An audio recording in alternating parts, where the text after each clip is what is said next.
ऋषि मुनियों के बीच में भी ये सेमिनार हुआ करती और जब भी कोई बड़ी समस्या आती थी उसके लिए नैमिषारण्य क्षेत्र, हरिद्वार का क्षेत्र और उज्जैन का क्षेत्र, जहाँ जहाँ कुंभ लगता है, प्रयागराज का क्षेत्र, ये सब क्षेत्र जो है सभा के लिए निर्धारित की जाती थी और सभी ऋषि मुनियों को वहाँ पर उपस्थित होने का निर्देश दिया जाता था।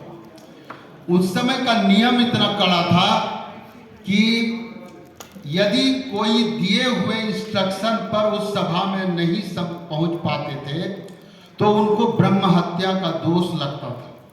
एक समय की बात है, 2 मिनट समय मिला है, उसमें हम एक छोटी सी कहानी आप लोगों को बता रहा हूँ। ऋषि वैशंपायन को सभा में जाना था और उसी दिन उनके पितृ श्राद्ध की तिथि पड़ गई, तो वो 3 बजे भोर में उठ करके और सोचे कि सबसे पहले पितृकृत्य संपादन कर देंगे और उसके बाद फिर हम उस सभा में पहुंचेंगे।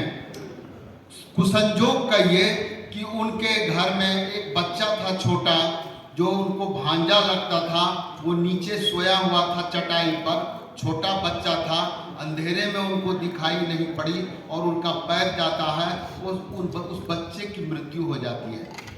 काफी दुखी हुए ऋषि वैशंपायन और उन्होंने अपने शिष्यों को बुलाया और शिष्यों को बुला करके कहा कि आज हमको 2 दोष लग गए, एक तो बाल हत्या का दोष, दूसरा इस शोक में जो हम सभा में नहीं जा सके तो हमको ब्रह्म हत्या का दोष लग गया, इसीलिए तुम लोग सारे शिष्य मिलकर के मेरा प्रायश्चित करो।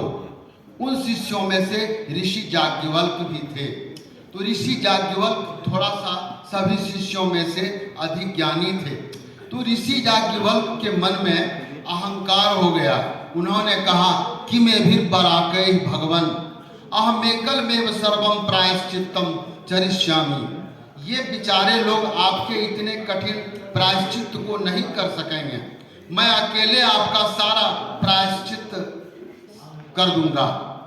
लेकिन ऋषि वैशंपायन को याज्ञवल्क्य का ये वचन बिल्कुल गलत लगा, जबकि उन्होंने सारे शिष्यों को ये भार दिया गया था, भार दिए थे कि तुम लोग सभी मिलकर के मेरे इस दोष का प्रायश्चित करोगे।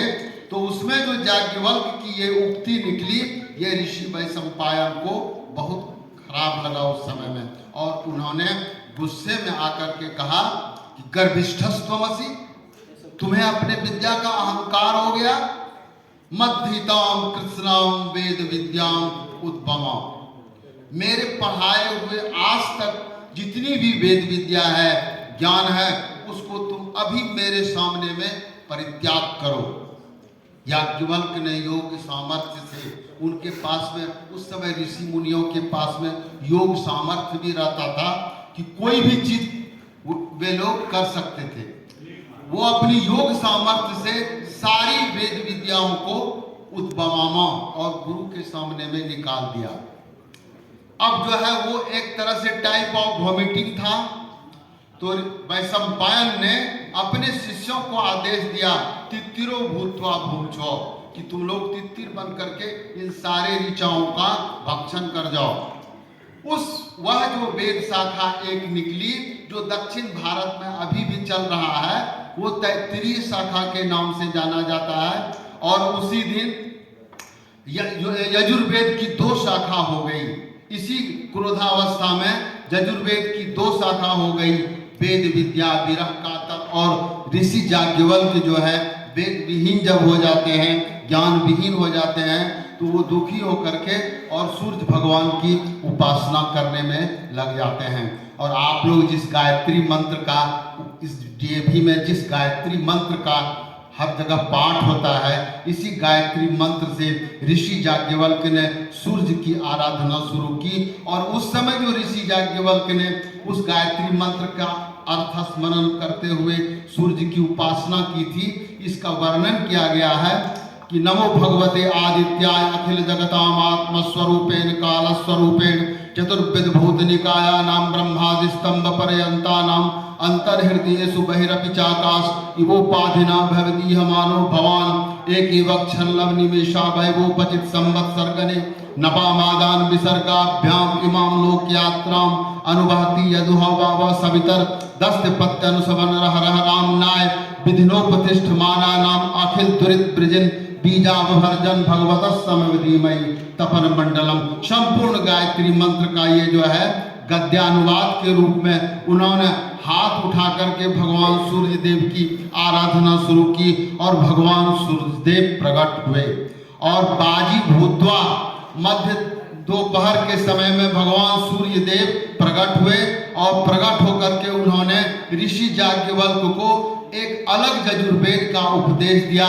चूंकि मध्य दिन में दोपहर के समय में उन्होंने इस उपदेश को दिया था जो शुक्ल यजुर्वेद के नाम से बाद में जाने गए और यजुर्वेद की दो शाखा भारत में प्रवाहित हो रही है, एक माध्यन्दिन शाखा और दूसरा जो है तैत्तिरीय शाखा।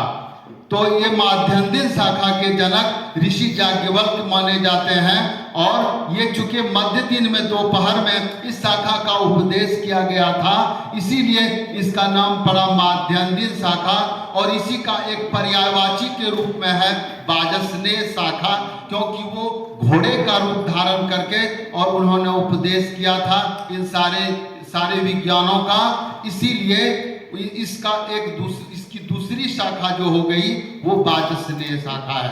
तो ये इस प्रकार प्राचीन काल में इन सभाओं की परंपरा थी और वे लोग ऋषि मुनि लोग गहन सब विषयों पर विचार करते थे और उनका ये इतना कड़ा नियम था कि जो कि कहने के बाद अगर आप वहाँ एश्योर कर दिए हैं कि हम आएंगे तो आपको पहुँचना है, नहीं तो आपको ब्रह्म हत्या का दोष लगेगा। धन्यवाद।